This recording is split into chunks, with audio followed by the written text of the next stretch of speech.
virtual town hall meeting. I'm Mary Fitch, Executive Director, and we greatly appreciate our sponsor, Washington Gas, for supporting these important conversations. We're so glad that they have supported us for these 4 sessions that we've done.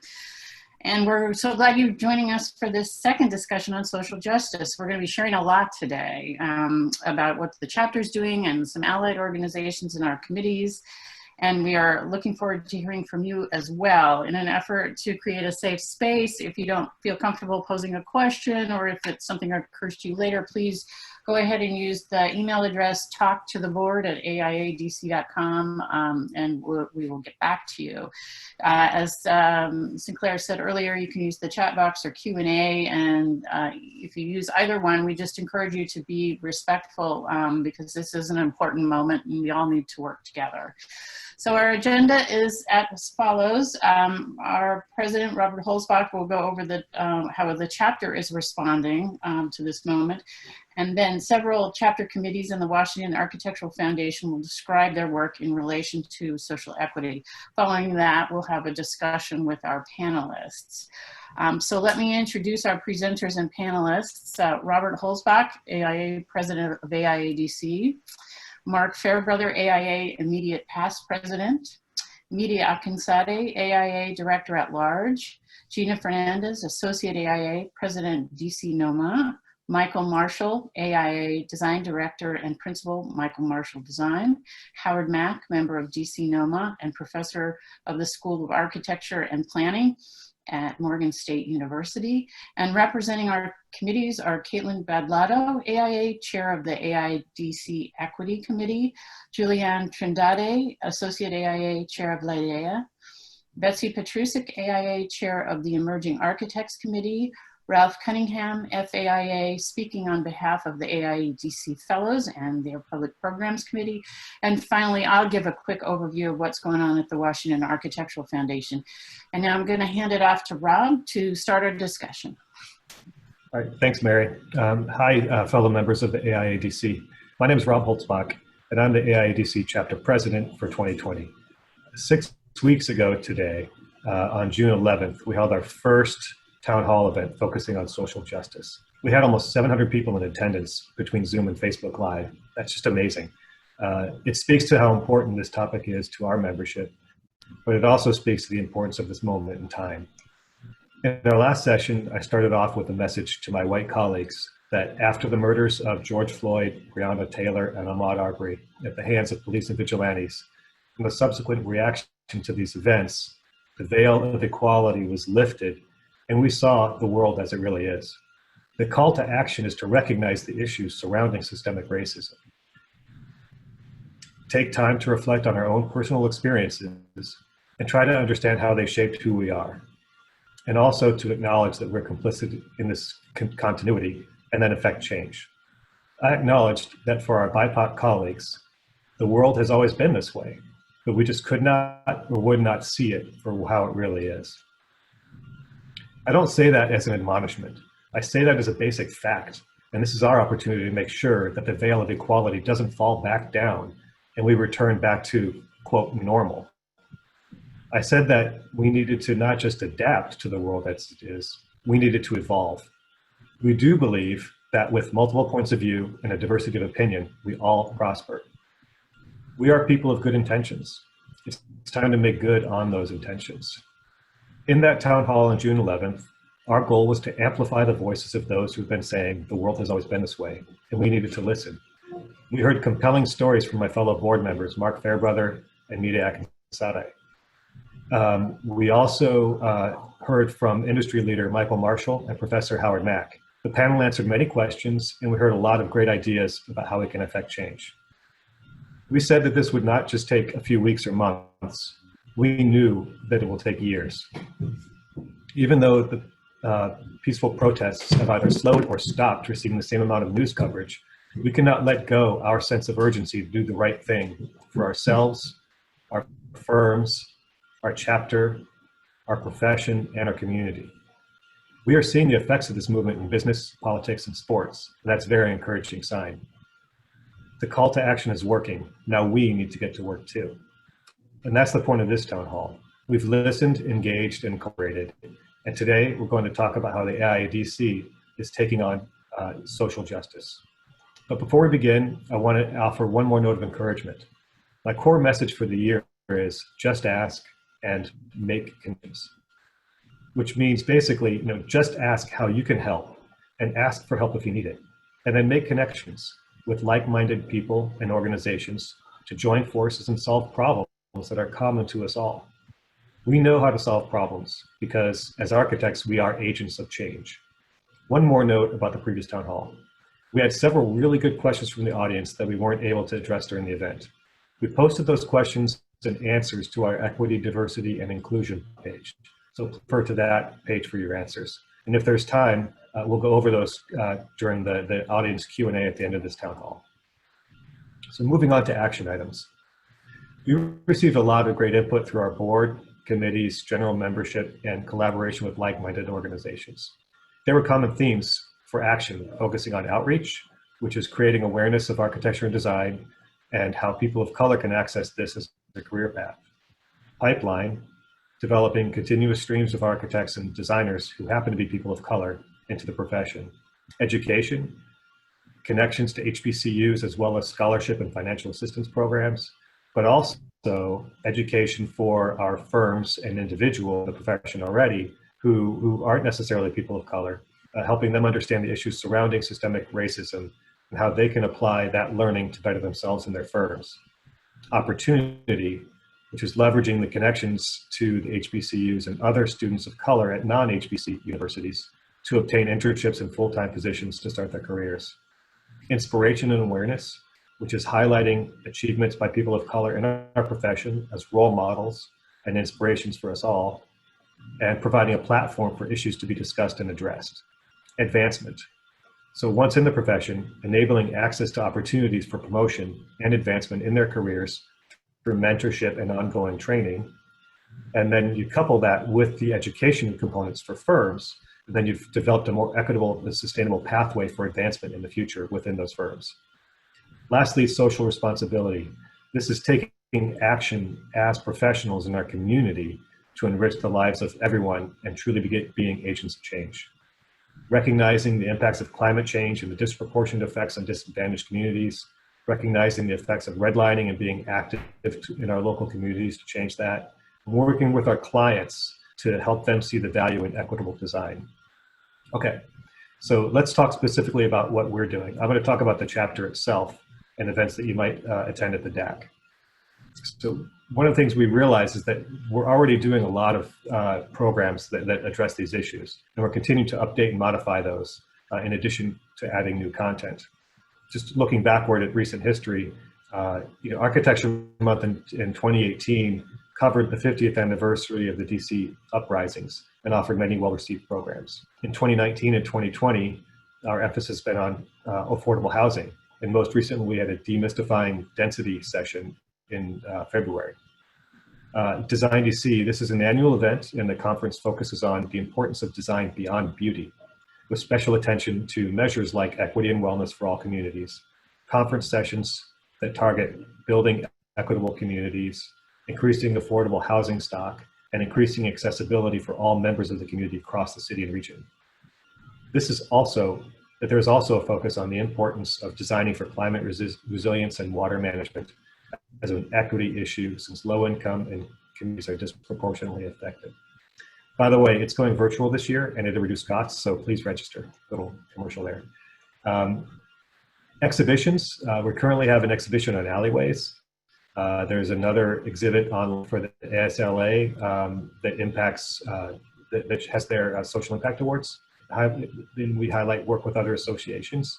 We have a strong relationship with the Aga Khan Foundation, and we featured 2 exhibits related to the Aga Khan Award for Architecture.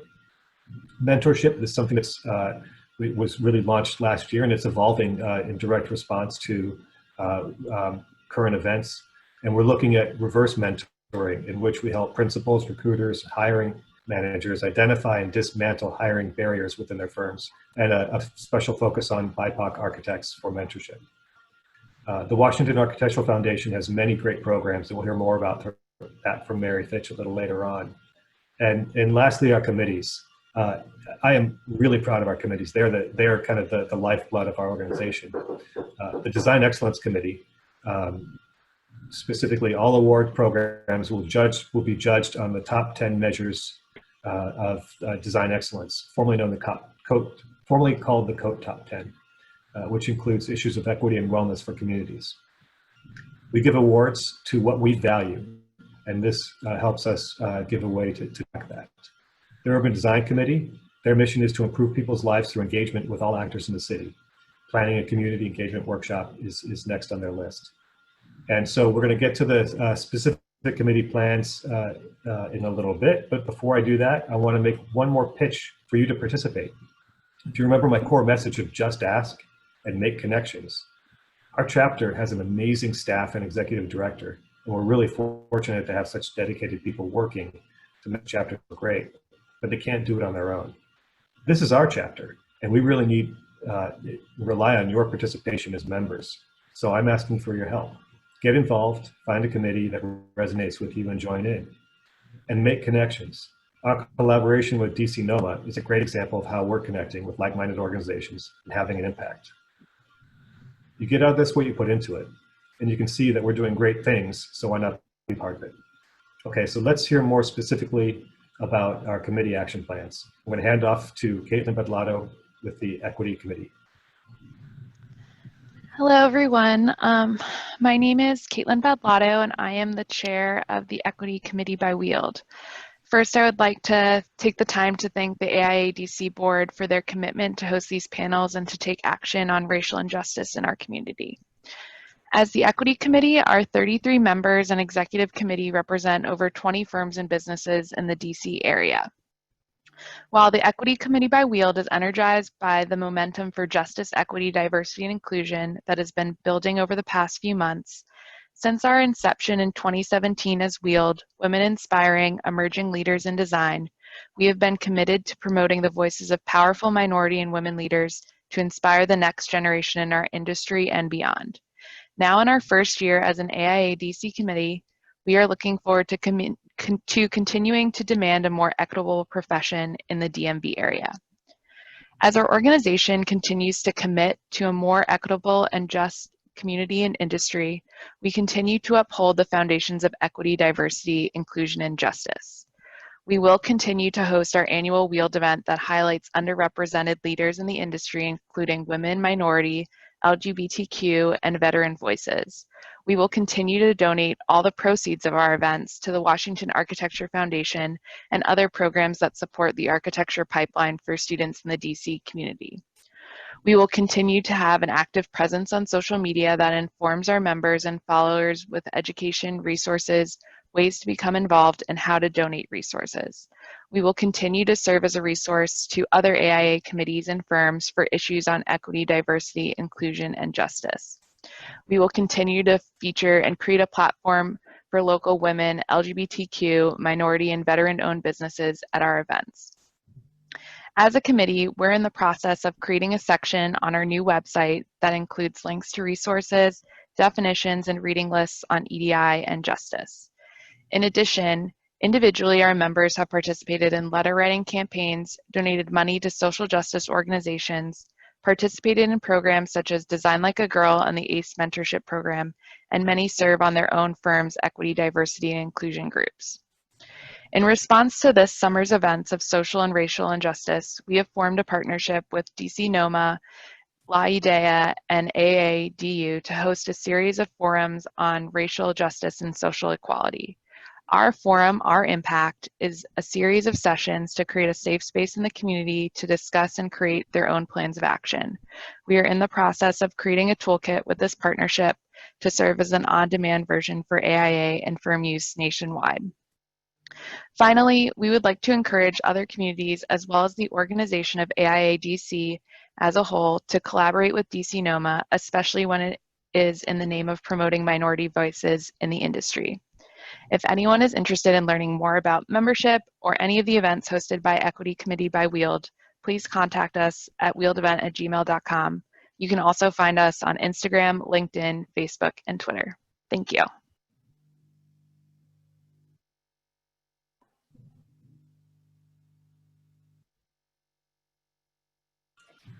Trying to unmute myself there.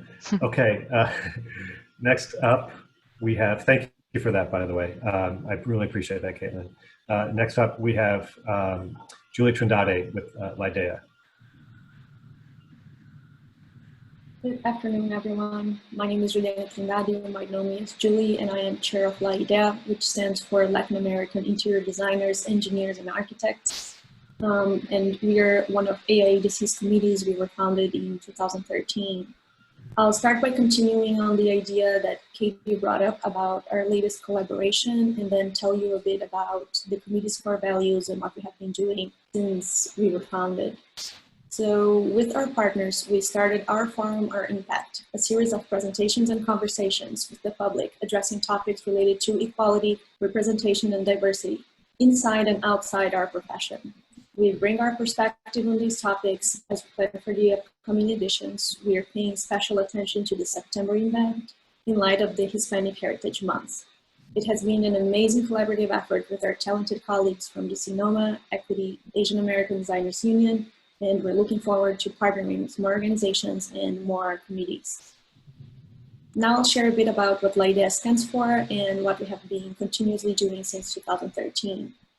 So our mission is to promote diversity within our profession by serving as a platform to give representation and visibility to Latin American designers. Our programming is based on 3 pillars, which we call our core values, which are to inspire, to connect, and to give. So what do we do each one of these values? To connect, we have been offering events throughout the year, a range of different topics for everybody in the design field to meet and exchange ideas. We organize social gathering events and happy hours to promote interaction among our members. And last year we saw events that focus on bringing more equality to the profession, such as understanding unconscious bias. So this was an event where we had the Human Resources Director for Diversity and Inclusion from the World Bank Group. And following the presentation on how to assess and what to do about unconscious bias, we had a panel discussion with industry leaders to learn more about where we are right now and what to start promoting change in our industry. Under our topic to connect, we have a website, we send email newsletters, and we're very active on our social media channels where we reach professionals and academics. What everybody who's subscribed to receive our email newsletters, who more than 500 people, and and we have over social media followers. So we're really happy to be broadening our community. Under our pillar Tire, so we organize programming to highlight Latin American and architects in the US by organizing lectures, panels, and presentations by architects through our educational events. A unique lecture series titled Maestros de Arquitectura was created to recognize renowned Latin American architects for their professional accomplishments around the world. This is an event we organize once a year, and it attracts over 100 attendees in every edition. And we have been super proud and happy to be hosting them at the DAC. Under the Inspire chapter, we also are trying to inspire the new generation to pursue careers in the design field by partnering with groups like Liberty's Promise, which is a nonprofit that allows our members to mentor immigrant low-income youth and encourage them to pursue a university degree. And lastly, in our To Give chapter, so we're making our part in trying to improve spaces that shape people's lives, such as public schools. So one example of this is we have allocated our design skills and talents in places of need via partnership with nonprofits such as Hand on DC, where we organize a design competition, gather material donations, and realize projects for DC public schools in low-income areas. So we have a series of different events where topics addressed are related to architecture and art, but we continue to elevate the voices of Latin American professionals in our area. And it's been really amazing to be part of AIADC, who's been pushing to tackle these important subjects. So a thank you to the AIADC board and to all the committees who are addressing these topics and bringing more diversity to our industry. Thank you. Thanks, Julie. We really appreciate everything your committee does. Next, we'd like to hear from the Emerging Architects Committee, and Betsy Petrusik will talk about it. Thank you, Rob, and thank you everyone who's on this call. My name is Betsy Petrusik, and I'm the chair of the Emerging Architects Committee. The EAC encourages leadership and community within our emerging professionals and supports EPs with our 4 main goals: provoke, outreach, mentor, and advocate. This year, the EAC has had a series of meetings, starting with our monthly committee meetings and transitioning into committee coffee chats that extended our conversation about racial injustice. Through these coffee chats, we discussed sub-goals beneath each one of our 4 main committee goals. For provoke, we want to continue to provide a safe space for conversations that cause change. For outreach, we want to challenge our existing networking habits and practice equitable and inclusive networking patterns. For mentor, we want to seek more opportunities to provide diverse mentorship for students. And for advocate, we want to consistently elevate the voices of Black emerging professionals and architects. And each of these sub-goals then became action items in the form of addition to an existing event or the creation of something new. Our annual series called Architecture Uncensored brings panelists and an audience together to talk about challenging topics within our profession. Our committee saw opportunity to continue the discussion about barriers within the profession, about white privilege in the workplace, and about going beyond the firm statement in this Architecture Uncensored format. Planning is ongoing, and we're aiming for 3 sessions in September, October, and November. This year, we organized a new event called Small Firm Showcase, and the initial pre-COVID plan was a firm crawl through Blagden Alley firms with the aim of hosting a happy hour at the end. The event was held virtually earlier this week and will be the first in a series of firm showcases. Our next step in the series is a firm showcase to highlight and elevate the voices of Black-owned small firms in DC. We'd like to host this event in the fall or winter of this year with the intent of turning Firm Showcase into a flexible and adaptable event for highlighting design in DC for years to come. Next week, the EAC will be involved in a panel discussion for high school students taking an Intro to Architecture program at the University of Maryland. The discussion will focus on questions about architecture school and becoming an architect through the lens of a diverse panel of emerging professionals from the EAC. And earlier this year, one of our EAC members created an Instagram account and a website called Open Mic Project. It's a website that allows for anonymous storytelling and has spurred great and impactful conversation within our committee and beyond. The Instagram is @OpenMicProject, and the website you can see on the screen there. The Emerging Architect Committee, as well as everyone here on this call, we vow to keep pushing for justice, equity, diversity, and inclusion. And we vow to keep pushing for more past what we think is possible and to challenge others to do the same. Thank you. Thanks, Betsy. Really appreciate your committee's pivoting to address the current social justice efforts, specifically with Architecture Uncensored and your outreach to the high schools. Next, we have Ralph Cunningham to present the Fellows Committee work.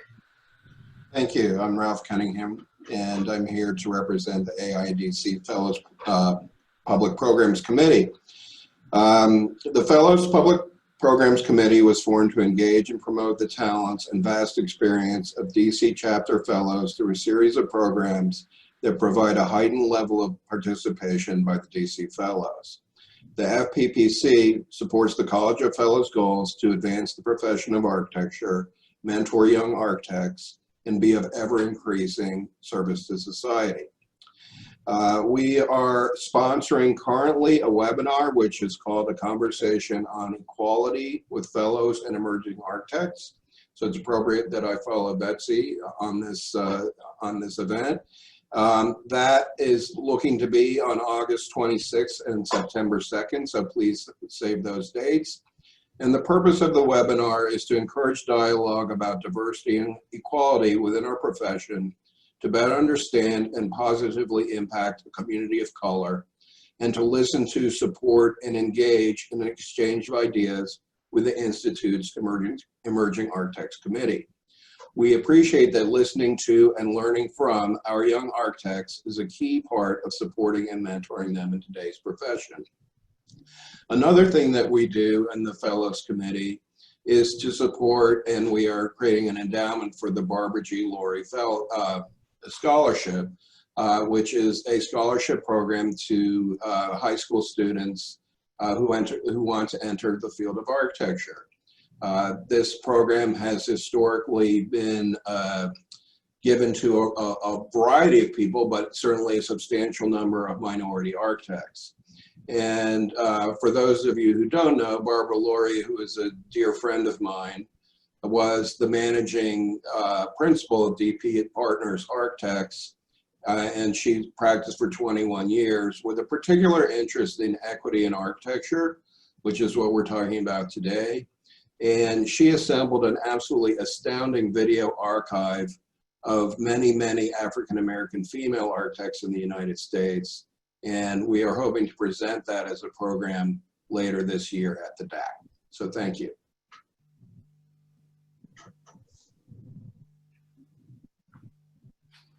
Unmute. Okay, there we go. Thanks, Ralph. That's pretty exciting. I'm really interested, looking forward to those that video archive. Next, we'll talk about the Washington Architectural Foundation, and Mary will present that. Great. Well, the foundation promotes the transformative power of architecture through programming for young and old, including the scholarship that Ralph mentioned. That gives $5,000 a year for up to 5 years to DC graduates who want to attend college anywhere in the country. We currently are supporting 3 young women of color at Tuskegee, Temple, and Cal Poly. Our Architecture in the Schools program goes into DC public schools, K through 12, and seeks to be in every ward of the city, especially wards 7 and 8, which where there are the highest proportion of children.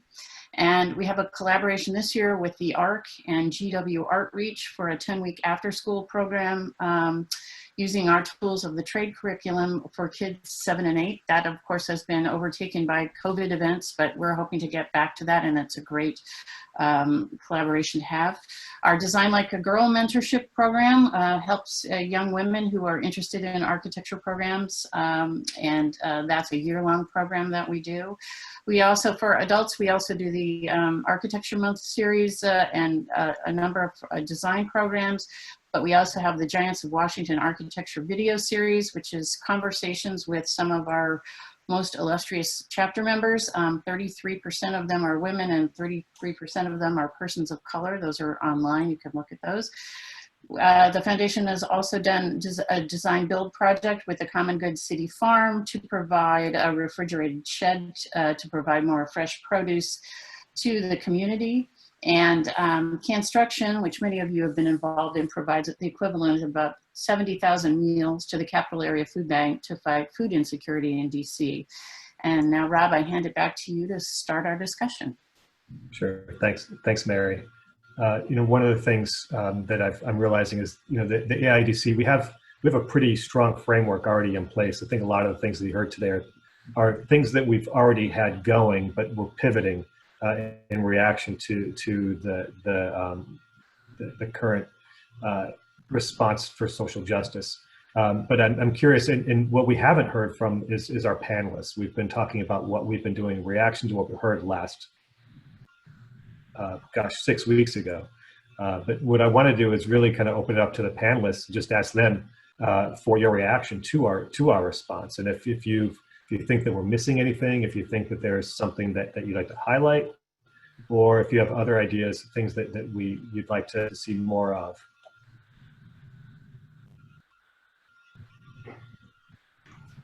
I'll jump right in, Rob, and I'd like to just say thank you so much for the AIADC and Rob for inviting me to participate in this conversation. So one of the things that caught my attention was your mention of HBCUs. And I'd like to put some numbers out there for everybody to think about. So as of the last census, 12% of our population is Black, yet we only have 2% of our licensed architects as being Black. Of those architects, 50% of them come from HBCUs. And that's really fantastic, and we want to support our HBCUs as much as possible. But if you do the numbers here, and I did a quick look, we have 133 accredited, NAB accredited programs across the country. So if you take away the 6 that are HBCUs that are producing NAB professional licenses for students, you have 127 other programs that are producing 50% or 1% of those licensed architects. So when we really think about it, it is, yes, very important to support our HBCUs, but at the same time, we have to be asking a question of all of our institutions as alumni, as students, as those who are looking at programs to say, where is that representation and how are we supporting the pipeline to encourage young people to join those programs and become architects?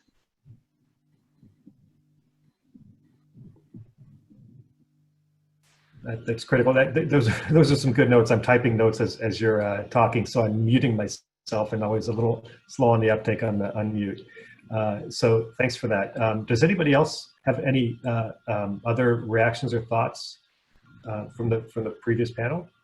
Yeah, Rob, I'd like to add a few things that our firm is doing.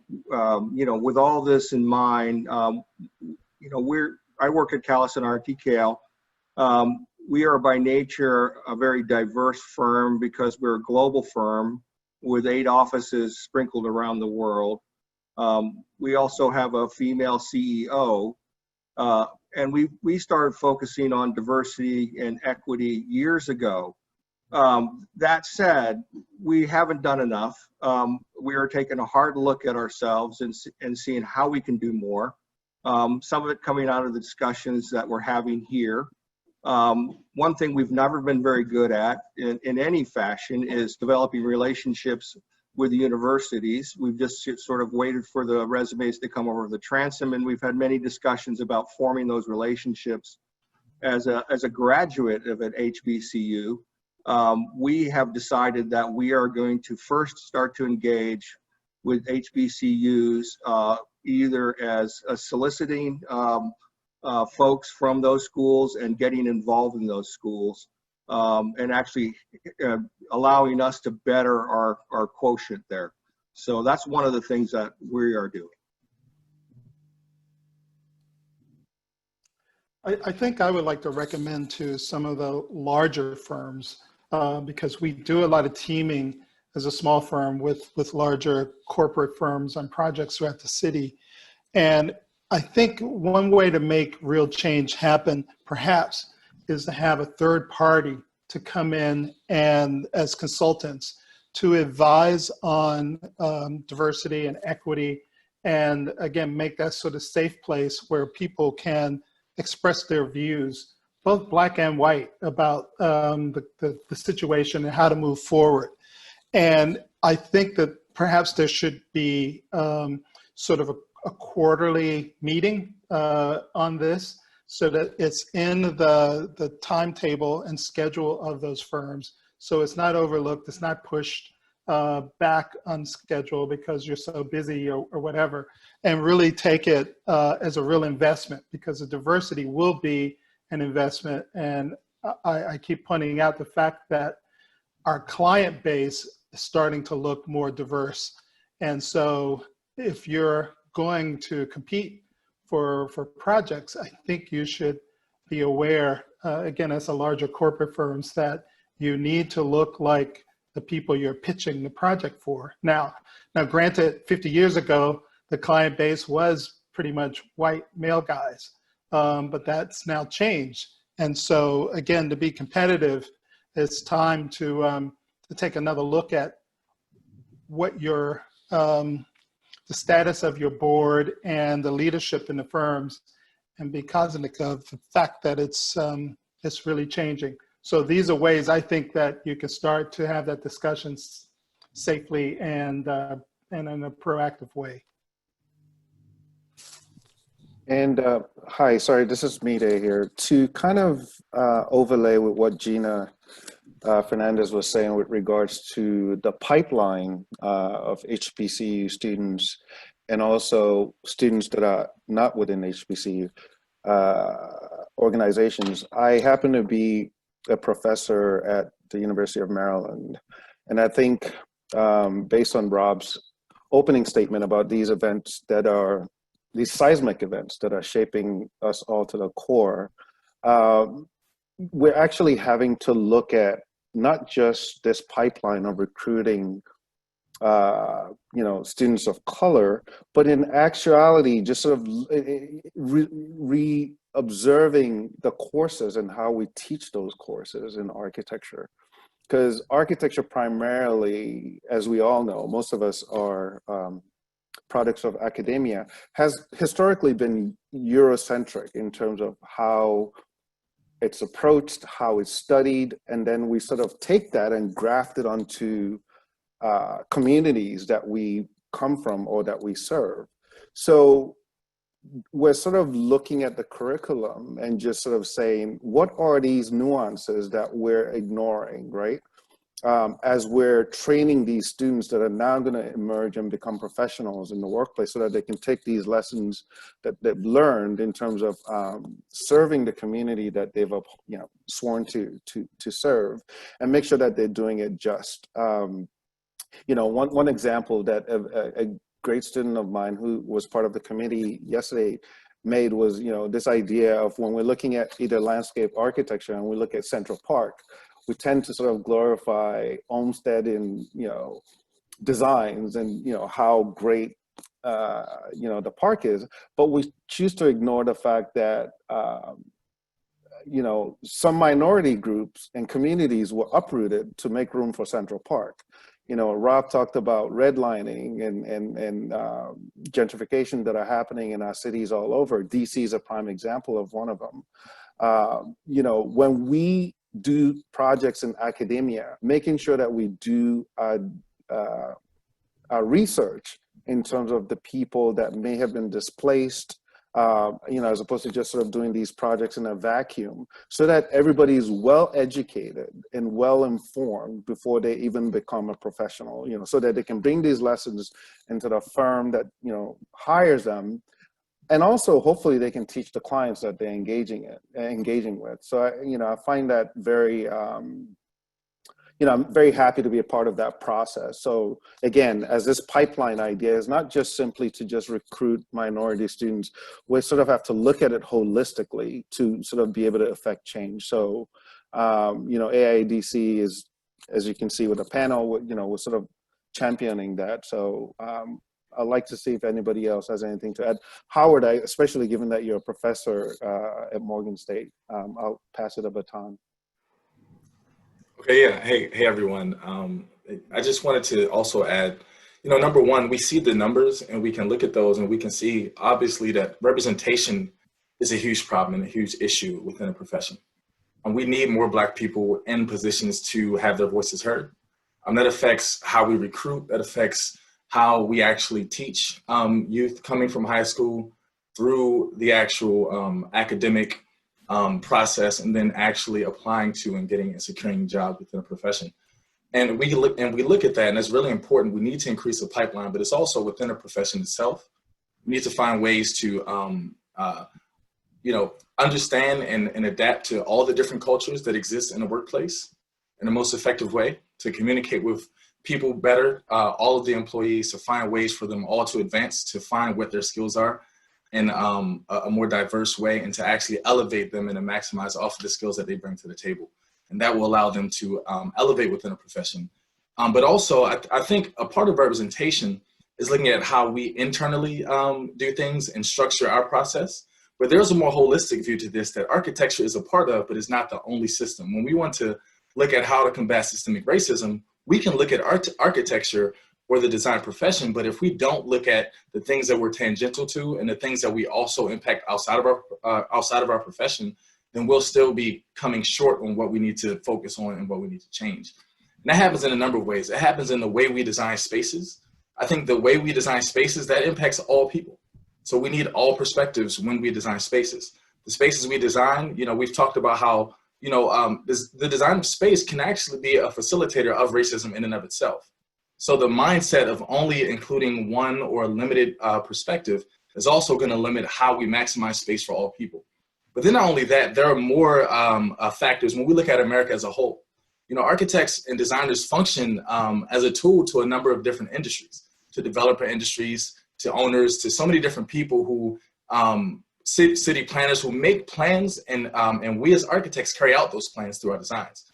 And we need to also find a way in a culture where we actually question the types of buildings we're creating, the types of environments we're creating, and how do we actually go through the process of challenging, those things that we disagree with, those things that we don't find to be suitable or helpful to all people. If we take, our Hippocratic oath to say that we design for all people, in a way, we need to really look at that on all levels, and not just for what we do at our desk in our office. That is a very important part. We need to increase representation.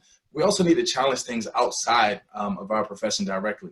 And then the other thing I would add is, when we look at fixing these issues or trying to make a sustainable change, we can look at doing things for the immediate time. That's necessary. When you have a problem with sickness, you want to look at the symptoms of a problem, and you want to solve things in the immediate term. We also need to set up more sustainable practices that will ensure that we're continuing to focus on this in the future. That will ensure that we're not just looking at, well, we did something, but also continuing to think a year from now, 5 years from now, 10 years from now, that we are actively looking at the numbers increasing, and if they're not increasing or things aren't getting better, to say we need to do more. And what can we learn about what we've been trying to do, that we can improve upon later. A lot of times when we have these moments, a moment like what's been happening over the past few months will inspire us, but then years later, we may be re-inspired, but we've not connected what we've done to this point to do it better the next time. And so I think we need to ensure a more sustainable process as we go forward. Thanks, Howard. Thanks, everybody. Mide, Michael, Mark, those were, and Gina as well, excellent answers. It's interesting, I asked about how the chapter is reacting and in response to that, and it very quickly moved away from the chapter to the individual and the firms.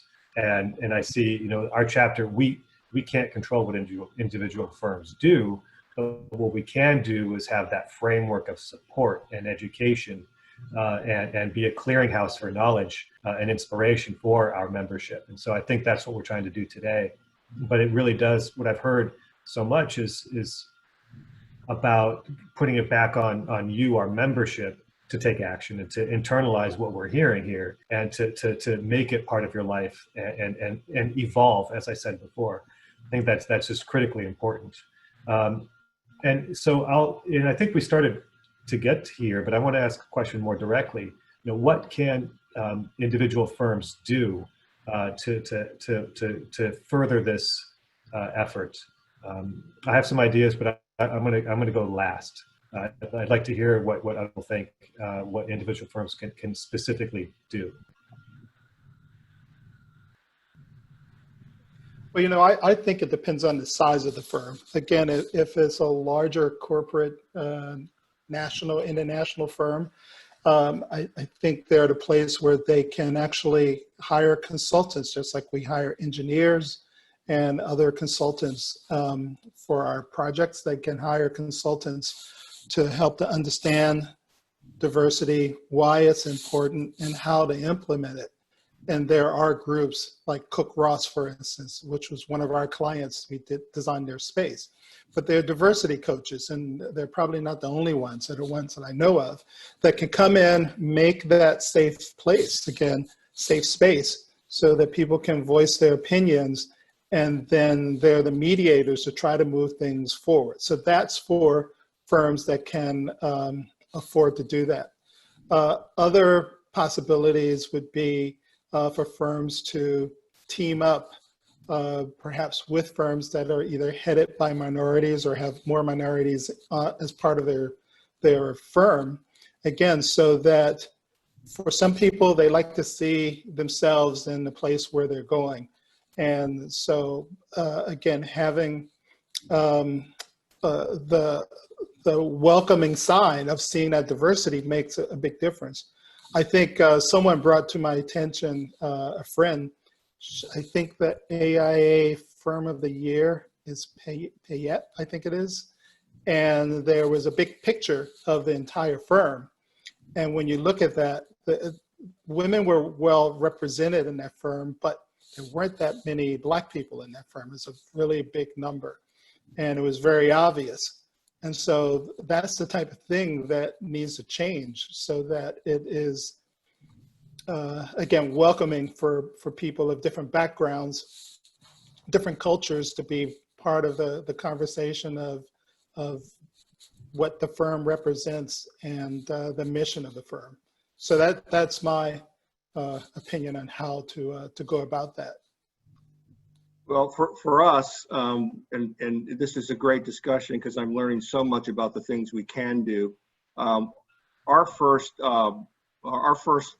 start on this was to evaluate ourselves against a platform, and we're using the JUST platform to do an independent evaluation of where we stand. And we've just completed that. And Michael, as you kind of mentioned, we are seeking a outside consultant to then help us enhance our firm in terms of these topics. But in the end, what we really have committed to do is put our money where our mouth is. So, some of the things you were suggesting, Michael, are things that we are discussing about how we team our projects, how we actually create a much more diverse sort of team when we go after projects. But we're trying to do it in a purposeful way so that we actually evaluate ourselves, look at our deficiencies, get an independent voice to help us steer us to the right place, and then action that. And so we're just starting that process, honestly.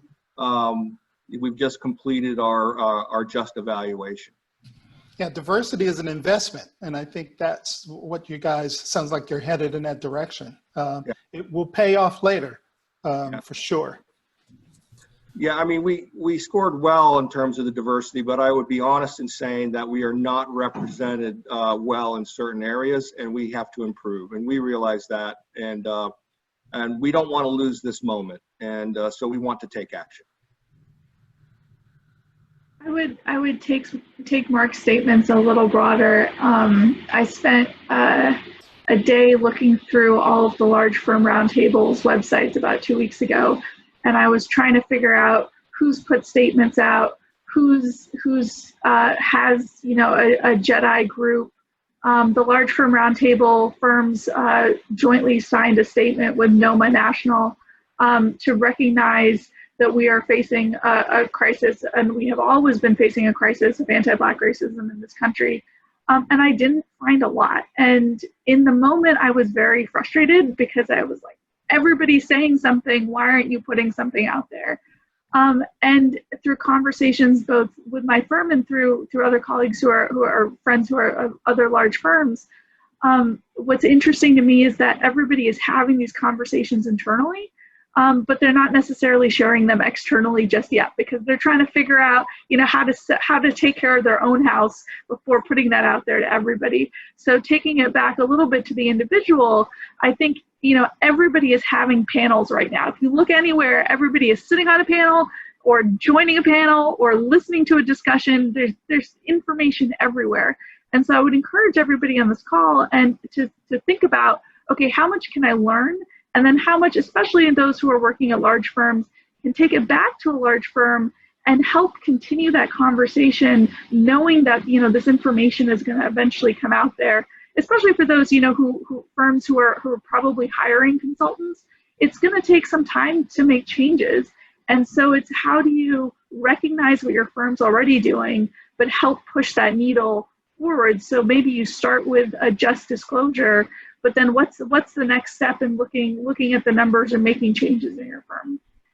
And I would also add one other thing to what Mark said, and I think I heard this on another panel, and I found it very thought-provoking, was, a lot of firms look at teaming. A lot of firms look at how are we teaming with a minority-owned firm, and frankly, this could have been Michael who said this, and I'm just parroting what he said. But what is the opportunity to say, as a firm, we don't have to take the lead on a project. Why don't we give it to a minority-owned firm and let them take the lead on the project and say, okay, we have, all of these people here who can back you up and provide all those drawings, but you're taking the design leadership. And I think that that's a really unique opportunity to really sort of change the story and look at how we can really promote our minority-owned firms.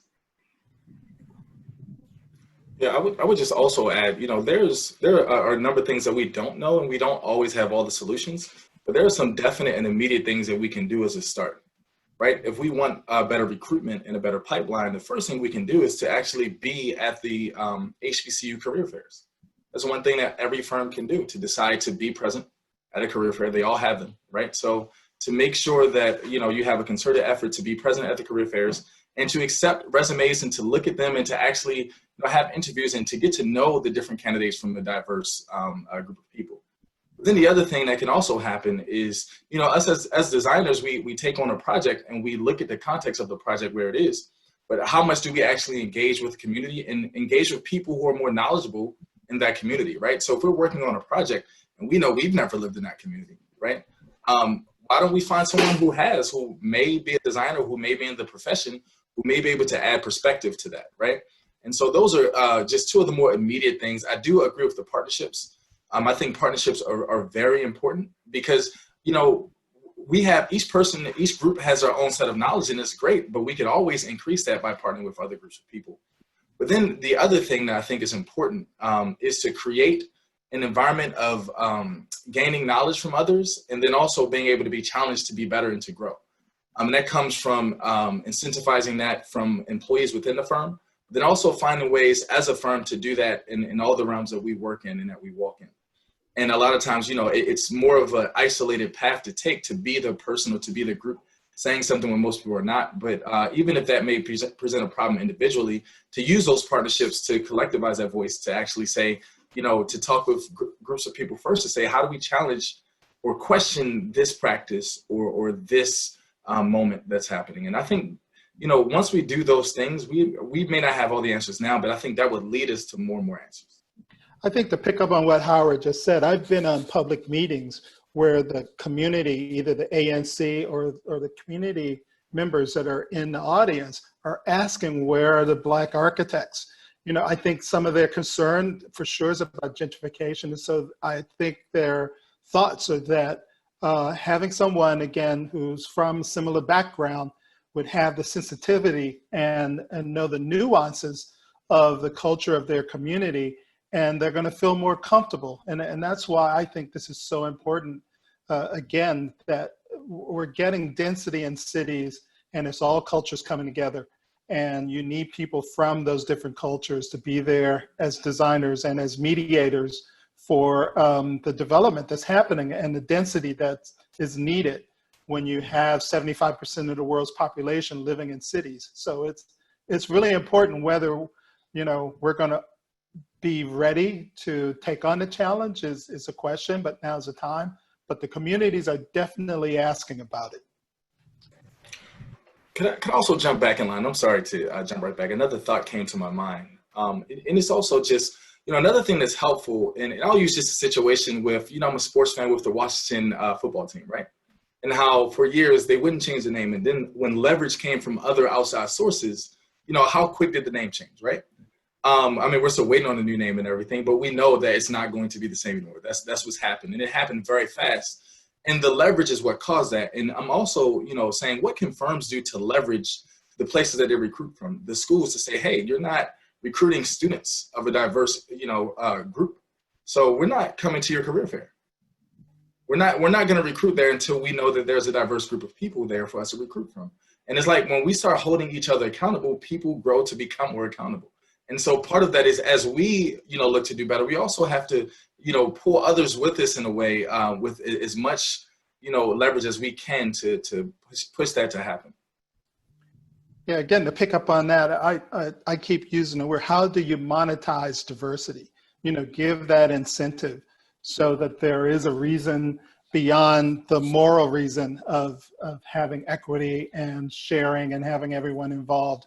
That's just one of the sort of carrot and the stick that I'm pushing, that I think would also be helpful to get to where we need to be. So whatever leverage, whatever way of getting people to come to the table in a correct fashion is really what's important.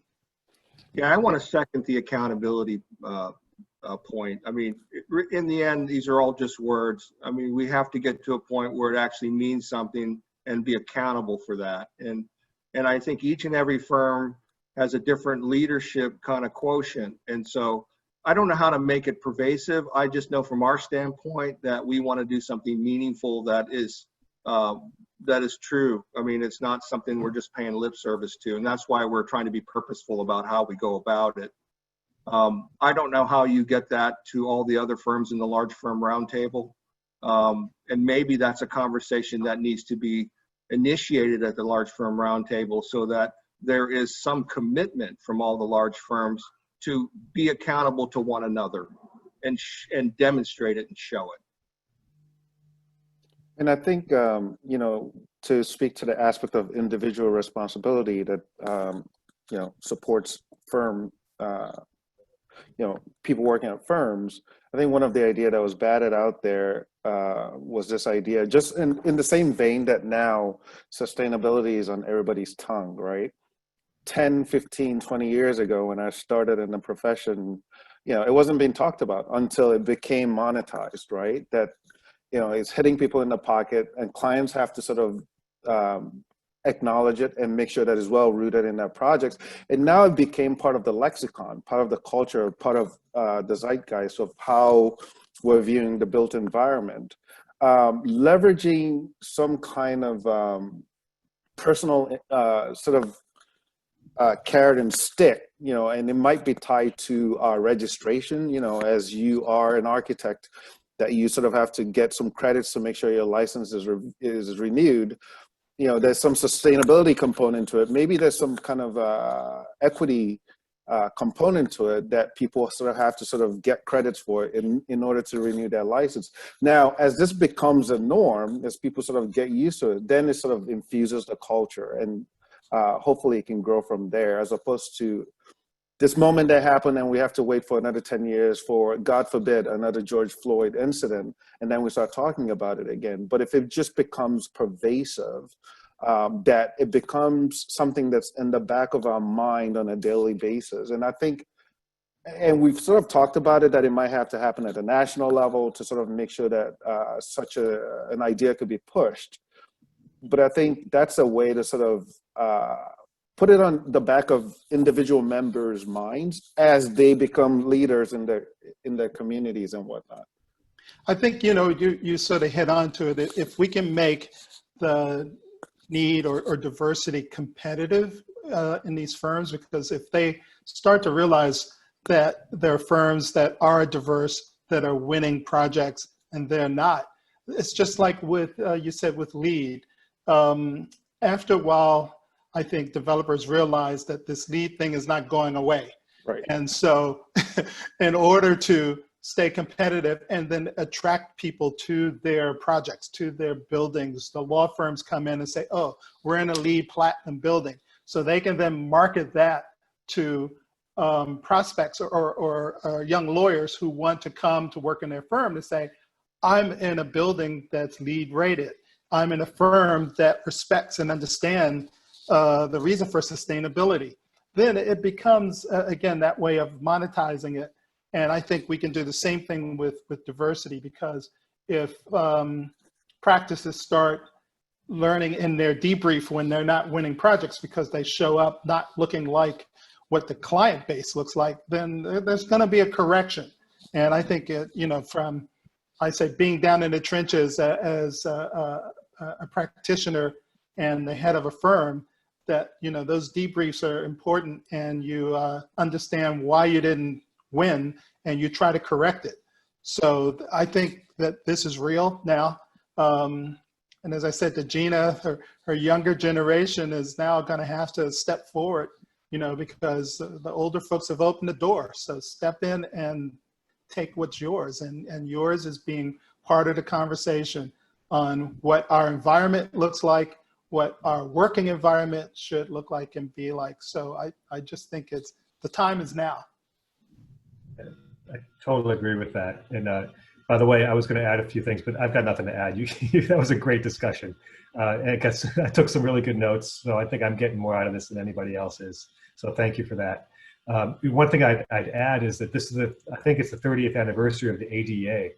And there was a time when we designed buildings and we didn't even think about ADA and the clearances for wheelchairs and things like. Now it's just part of what we do on a daily basis. Right. It's not even a factor. So I mean, it's really inspiring to hear these ideas of some future where that diversity is just expected and not even thought about as a thing. But one of the things, one more question I have before we go to audience questions, and I know we have several, so thank you for offering those questions as an audience. And then, Gina, this is to you. One of the things that that I'm really interested in is making connections with like-minded organizations. And I know that DC NOMA has started collaboration with some of the committees at AIA. And I know from email exchanges with you that you have some broader ideas and thoughts. I just wanted to pitch it to you and let you talk about your kind of vision for collaboration with DC NOMA. Thank you, Rob. I think it's a fantastic question. So for those of you who don't know, NOMA is the National Organization of Minority Architects. And they have their recent change of their statement is to charge and empower their local chapters to foster justice and equity in communities of color through all the areas I think we've talked about today. So based on that charge and based on what DC NOMA wants to do, I think there's a wonderful opportunity to work with the AIA-DC and also recognize that the DC NOMA is its own entity and that it is focused on supporting and creating a space for minority architects to come together. I'd even add a second piece to that and say NOMA nationally has charged us, and Kim Dowdell, the president, has charged us with doubling the number of Black architects by 2030, which I think will be fantastic to see those numbers grow. And I was reflecting on this, and I'll share my own personal experience. For those who haven't figured out yet, I am not Black. And when I joined NOMA, I was looking for a place to come to, and everybody embraced me with open arms, but I did struggle a bit to understand, okay, where do these numbers come from, and how do I fit into the picture? And something happened over the last couple months, and everything just sort of came into place. And maybe it is this moment in time where everybody's sort of woken up. Black people in this country, African Americans in this country have made a place for other minorities to stand up and have the opportunities they have today.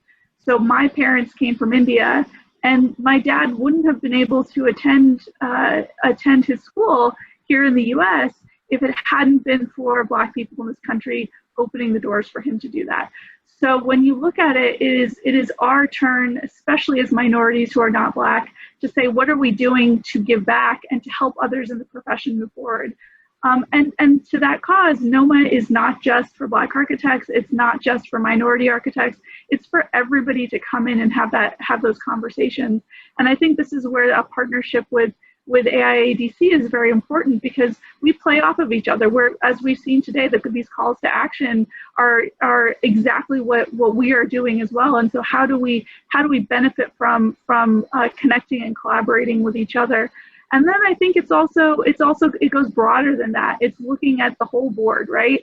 So how are we collectively looking at the pipeline?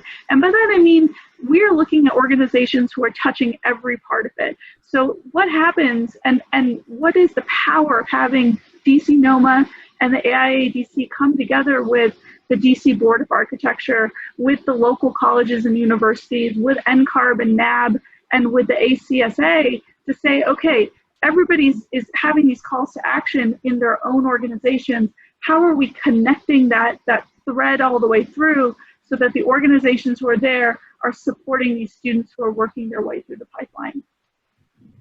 I think I covered everything, Rob. I would also say, one more thing, and I'll put a plug in here. Everybody is welcome to join NOMA. Please consider becoming a member.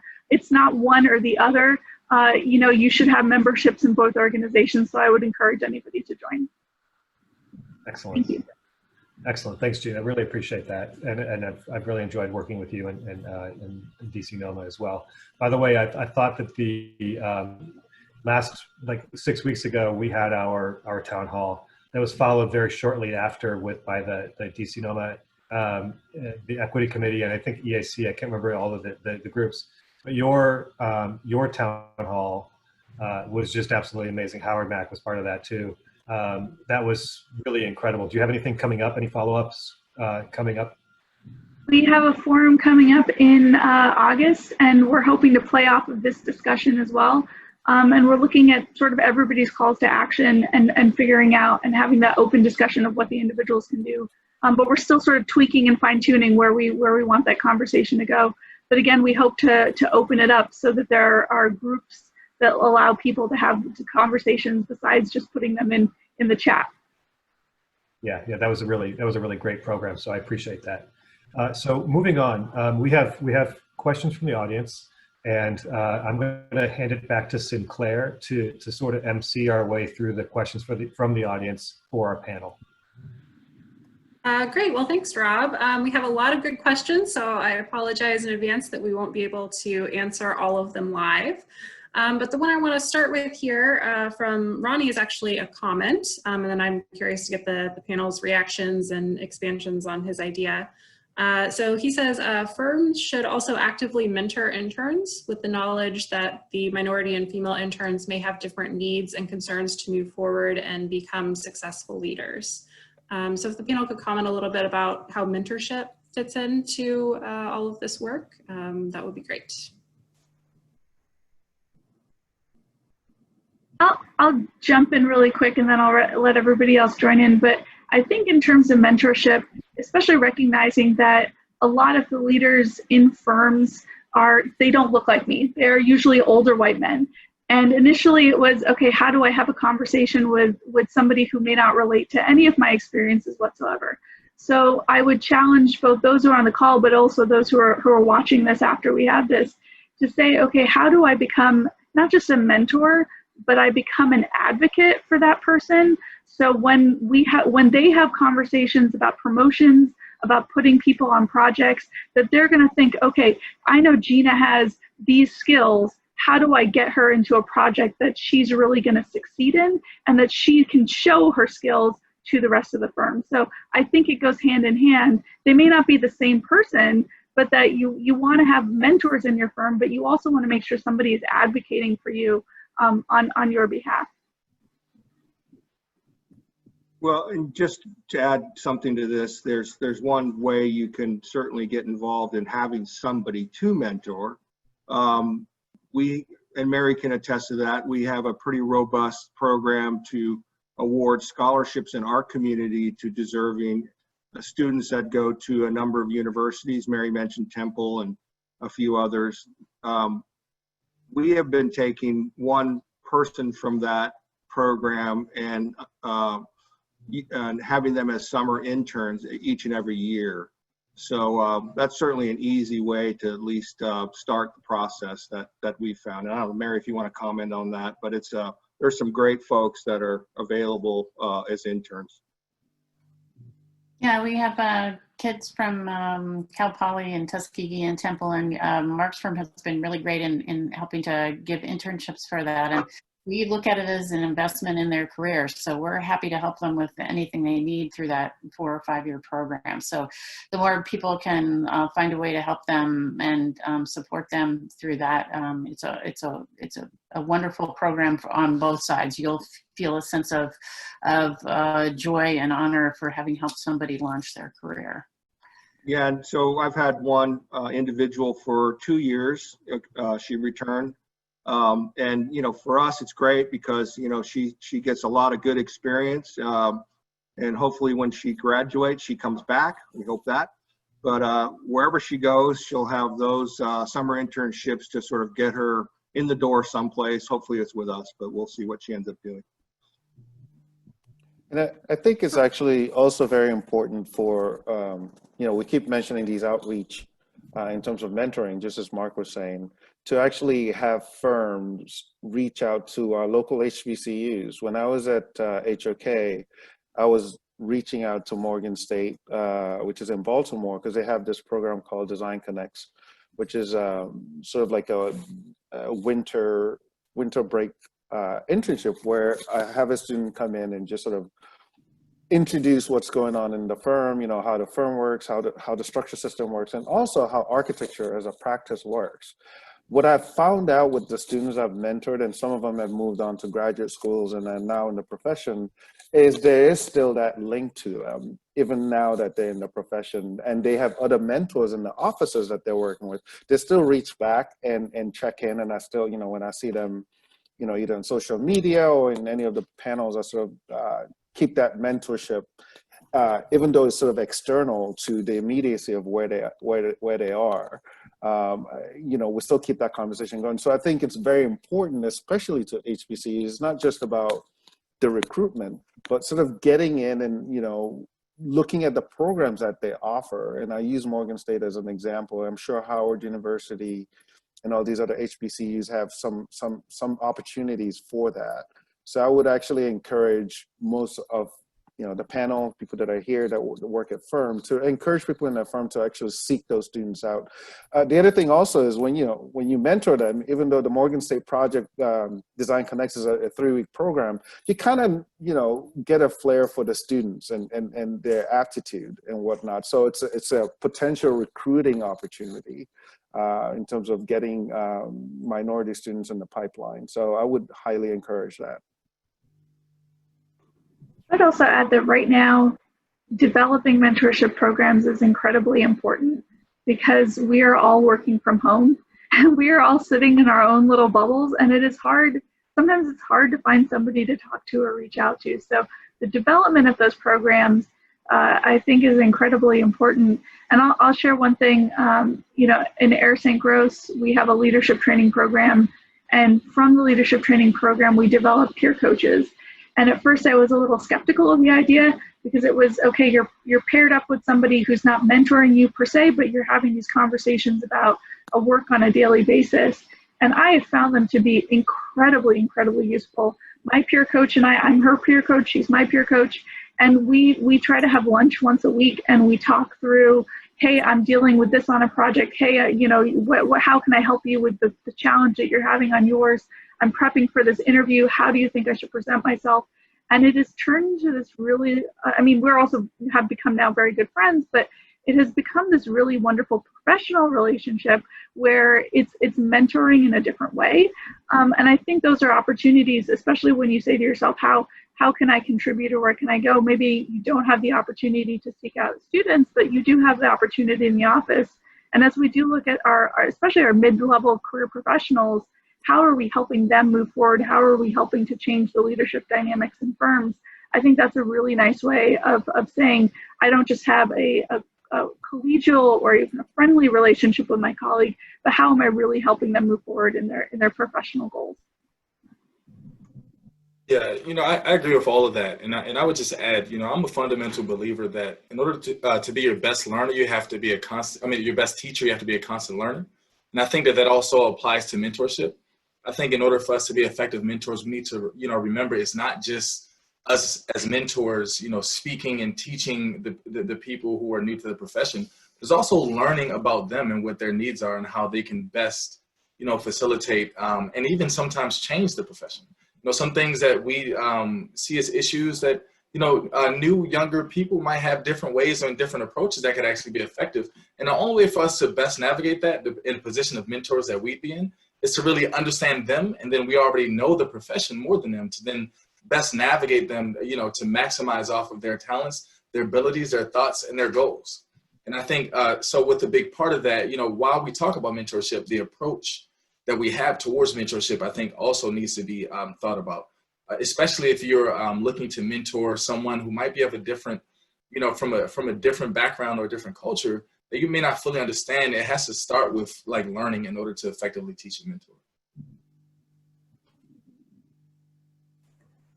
Great. Well, that kind of leads us into our next question here. How can individual firms and the practice as a whole better support emerging professionals economically?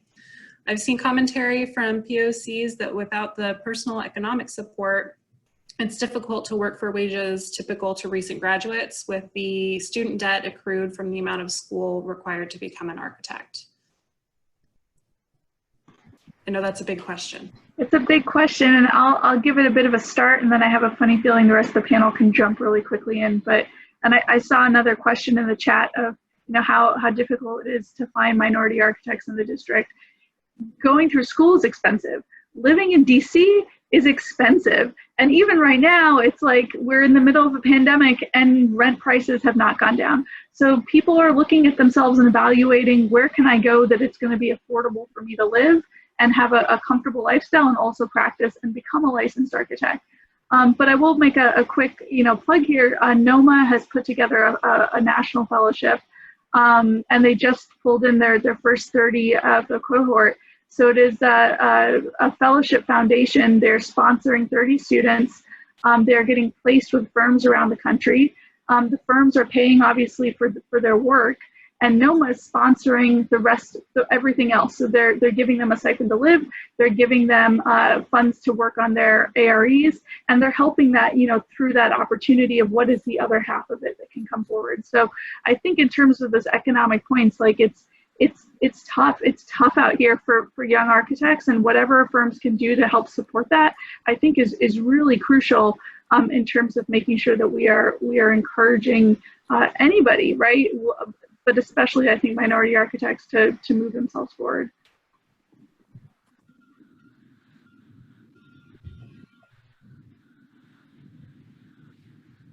Anybody else want to jump in there?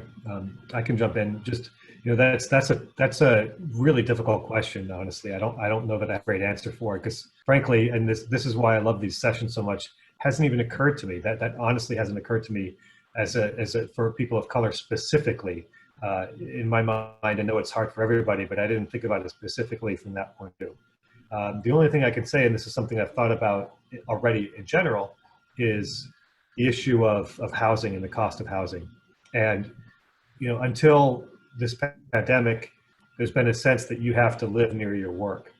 And I don't really necessarily feel that way anymore. And that if we've lost people because they've wanted to live in, these are not people of color. These are white people like me who are want to start a family, and they can't afford to live here, so they move away. If we have a much more flexible working arrangement, working remotely, whatever, perhaps people can find a way to balance that and stretch that dollar further where they are. The notion of pay increases, that's really hard for me to say hearing about it for the first time, but I think that there is a way in terms of just not being tied to living near your place of employment. So I think something that we'll see in the industry as a big help in the future. It's funny, Robert, I was thinking something similar to that. The fact that COVID has helped us understand that we can function and work remotely. We were just talking last night on another one of these panels. We're lucky this didn't happen 20 years ago. It would have been a disaster. We wouldn't have had, the technology to do it.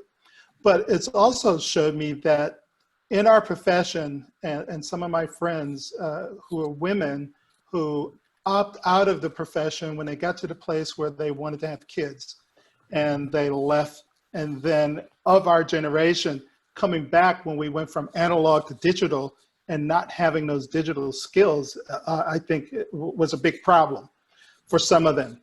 But I think going forward, it's going to be easier to understand how women can still stay within the work schedule, even having a family, because they can work remotely. We can do that. I think everybody is a little bit more comfortable.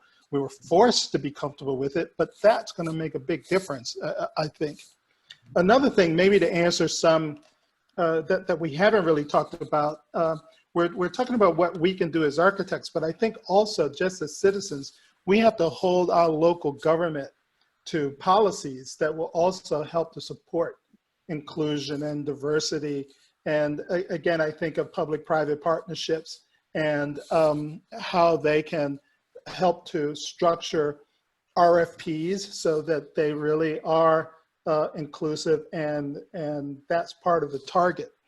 I also, this is maybe a question to Mary, actually. I don't know if our chapter has a lobbyist or someone who can interact with the DC government, for instance, because a lot of work is developed through DC government having properties that are being redeveloped. And so perhaps there should be some funds to hire lobbyists or some way to go in and have a direct conversation with, Deputy Mayor for Economic Development, for instance, or DGS, and the real decision makers on things like that, to get policies in place that will truly support both diversity, but just our profession in general. And so I think that's something that we should take a look at. So it's not just only on us as a profession, but also the people that we support with our taxes. Right, and we're working really closely with the city government. I mean, if you wanted to look for a lobbyist, you're looking at her.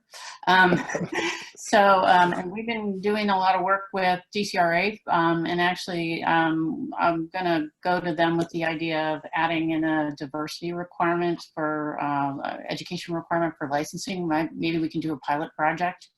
Yeah, we'll try to build those alliances with the other organizations, the other agencies as well. So we're working on it. It's like everything, a slow process.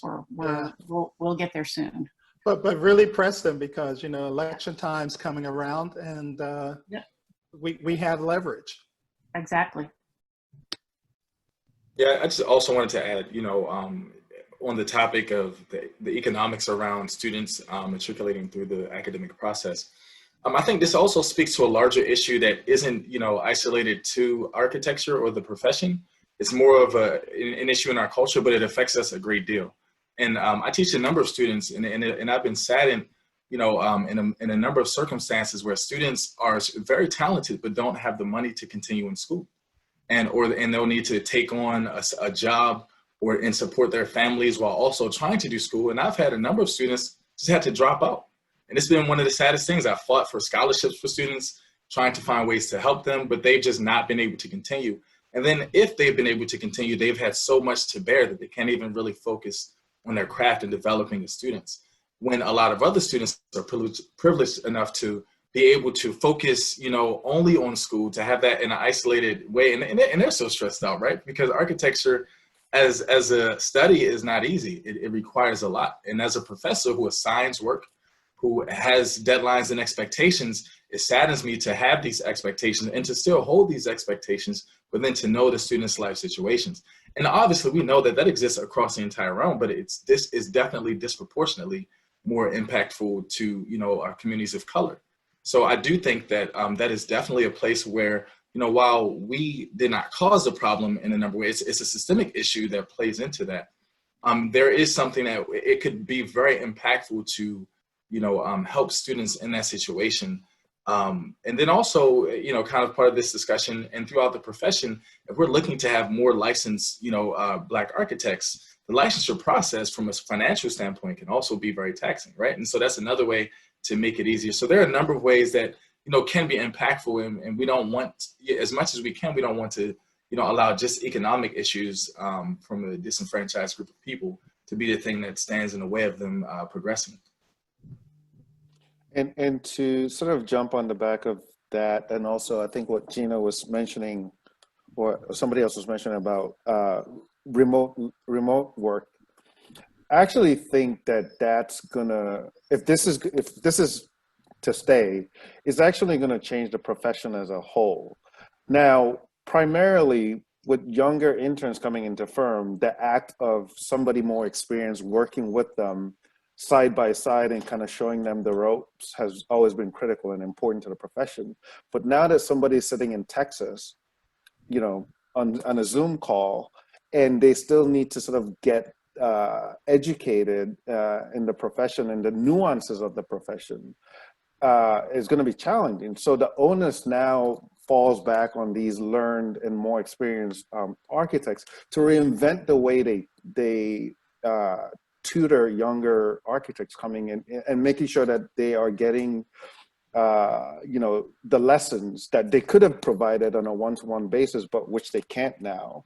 How is that now going to be sort of be reinvented? So when firms are looking at just working, hitting a deadline and working remotely, I would urge them to sort of add that extra layer to make sure that all the bases are covered, especially for, there's a lot of minority students, as Howard was saying, that don't have access to computers. Even when I was at the University of Maryland, that the school had to make sure that they have computers and whatnot. If you have an employee that you might have a office computer that they're working on, but how are they getting the right tutelage, you know, so that they can become better architects? That becomes the next thing that I think firms need to focus on, and I think it's very important. Okay, well, I think, Sinclair, I'm going to go ahead and suggest that we'll have to answer any remaining questions on our website as we did with the previous one. We're almost out of time, and I wanted to just absolutely thank this amazing panel. This was a great discussion, and I think that your input and your insights were truly valued.